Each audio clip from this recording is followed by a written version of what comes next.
नहमदुहु व नुसल्ली व नुसल्लिम अला रसूलिल करीम अम्मा बाद फ़अऊज़ु बिल्लाहि मिनश्शैतानिर रजीम बिस्मिल्लाहिर रहमानिर रहीम।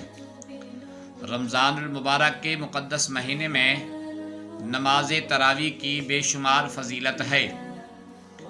आक़ाए दो जहाँ हुज़ूर सरवर कौनैन रहमत कौनैन सल्लल्लाहु तआला अलैहि वसल्लम का फरमान ज़िशान है, जो कोई शख्स भी सवाब की नियत से अल्लाह की रज़ा की खातिर रात में इबादत करेगा, यानी नमाज तरावी अदा करेगा, अल्लाह तबारक व तआला उसके पिछले सारे गुनाहों को माफ़ फरमा देता है।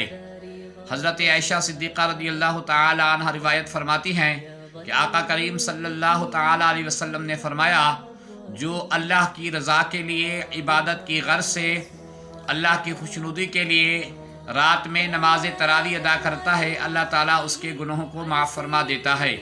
हमारे लिए कितनी खुश नसीबी की बात है कि रात में कुछ घड़ियाँ, कुछ वक्त, कुछ सआतें हम अगर अल्लाह की बारगाह के अंदर गुजारेंगे तो हमारे पिछले गुनाह माफ़ हो जाएंगे।